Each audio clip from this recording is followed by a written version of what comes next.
سنن نسائی کی حدیث آئی ہے، صحابہ کرام رضی اللہ تعالیٰ عنہ نے پوچھا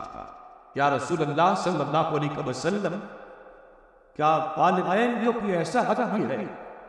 جو ان کے دنیا سے چلے جانے کے بعد بھی برقرار رہے، کہ وہ دنیا سے چلے گئے مگر حق ان کا باقی ہے، وہ حق ادا کرنا ہے؟ ہم میں سے کوئی بھی ایسا نہیں کہ جس کے والدین نہ ہو، بعض ہاں چلے گئے دنیا سے، بعض کے موجود ہیں، سب کے لیے یہ نصاب ہے۔ تو نبی اکرم نور مجسم شفیع معظم صلی اللہ علیہ وسلم نے فرمایا، پانچ قسم کے حقوق والدین فوت ہو جائیں پھر بھی وہ حقوق باقی رہتے ہیں، خواہ والدہ فوت ہو گئی یا والد، ان کے جانے کے بعد ان کے پانچ قسم سے حقوق اولاد میں برقرار۔ پہلا حق میں سے کیا ہے؟ رسول پاک صلی اللہ علیہ وسلم ارشاد فرماتے ہیں، الصلاۃ علیہما، ان کی وفات کے بعد پہلا حق اولاد کا یہ ہے کہ اپنے والدین کی نماز جنازہ میں شرکت کرے۔ اور یہ کہنے کو تو چھوٹی سی بات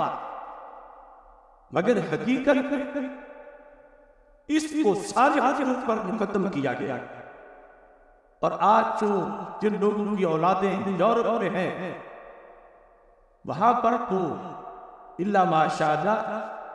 پتہ ہی نہیں کہ باپ فوت ہو گیا تو ہم کرنا کیا ہے۔ یہ صورتحال بھی معاشرے میں بنتی جا رہی ہے کہ کوئی مہمانوں میں مصروف رہے کہ میں یہ کر رہا ہوں وہ کر رہا ہوں، اور اس جنازہ ہو جائے اس نے اپنا بہت بڑا نقصان کیا۔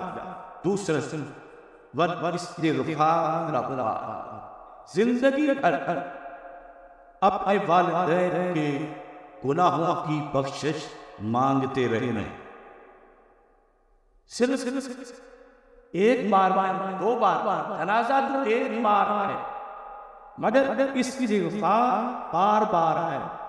صرف سالانہ ختم نہیں، صرف 10واں یا 6واں نہیں، پھر جب دعا تو اپنے والدین کے لیے بھی ضرور مانگیں، ان کا حق ہے کہ یہ بار بار ان کے لیے استغفار کرے۔ اس کے دو فائدے ہوں گے، والدین کو جنت ملے گی اور اسی فرزند کو رب قیامت کے دن فرما برداروں میں شمار فرمائے گا۔ نبی اکرم صلی اللہ علیہ وسلم تیسرا حق بتایا، اکرام صدیق امام، کہ ان کے دوستوں کی ان کے بعد بھی عزت کرنا۔ اکرام صدیق امام، باپ کے دوست، امی کی سہیلیاں، ان کا عدل و احترام، یہ شریعت نے تجھ پہ لازم کیا ہے، اور یہ حق تمہارے والدین کا ہے، یعنی اس کی ادائیگی سے راحت علی قبر میں پہنچے گی، اجر و ثواب تمہیں ملے گا، اور رب العرش خوش ہوگا، ماہ مدینہ صلی اللہ علیہ وسلم خوش ہوں گے کہ میرے حکم پر یہ اپنے والدین کے دوستوں کا ادب کر رہا ہے، احترام کر رہا ہے۔ چوتھے نمبر پر انفاذ عہدہما، جو کسی سے وعدہ کر گیا، کوئی دینے کا، کوئی پناہ، پیسے، کوئی رشتہ کا وعدہ، کوئی کسی طرح کا وعدہ،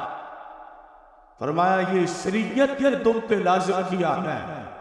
کہ تم نے اپنے والدین کا وعدہ وفا کرنا ہے۔ تم نے یہ نہیں کہنا کہ میں تو ذمہ دار نہیں، یہ تو میرے ابا نے کہا تھا، وہ ہوتے تو وہ دیتے، میں نہیں گا، یا یہ تو امی جی نے کہا تھا، اب میں نہیں ایسا کر سکتا۔ شریعت طاہرہ نے جہاں والدین نے وراثت کا تجھے وارث بنایا، وہاں یہ بھی آزادی کیا، انہوں نے جو وعدہ کیا ہے اس وعدے نے بھی بعد میں پورا کیا جائے، تاکہ پتہ چلے کہ اسلام وہ دین ہے کہ جس میں صرف زندوں کے حقوق نہیں، جو دنیا سے چلے جائیں اسلام ان کے حقوق پہ بھی بیٹا دیتا ہے۔ پانچویں نمبر پر ہمارے آقا صلی اللہ علیہ وسلم ارشاد فرماتے ہیں، صلۃ الرحم، التی لا تسأل الا بما، کہ جو رشتہ دار والد کی وجہ سے تھی، چچوں سے، پھوپھیوں سے، وہ سارا رشتہ دار اسی طرح برقرار رہے جیسے ابا جان زندہ ہوتی تھی۔ اور جو رشتہ داری امی جی کی نسبت سے ہے، ماموں سے اور خالان سے، وہ رشتہ داری ویسے ہی تر و تازہ اور اس کو برقرار رکھا۔ یہ بھی اسلام نے جانے والوں کا حق بتایا ہے۔ دیکھو کتنا حسن ہے اسلام کی تعلیمات میں، اس سے معاشرے سے کتنا امن آتا ہے، کتنا سکون آتا ہے۔ اب یہ جو تینوں حقوق ہیں، ان کا ڈائریکٹ سوسائٹی افراد کے ساتھ ہے۔ کتنے کیسز ہیں کہ وہ سارے ختم ہو جائیں اگر اس ایک حدیث پہ عمل کر لیا جائے۔ آج عدالتوں میں بھتیجوں چچوں کے جھگڑے اور بھتیجوں اور پھوپھیوں کے جھگڑے اور بھانجوں اور ماموں کے جھگڑے، ادھر حدیث یہ کہہ رہی ہے کہ تم نے باپ کے زندہ ہوتے ہوئے جیسے آیا اپنے چچوں کی اور پھوپھیوں کی ایسے ہی رکھنی ہے۔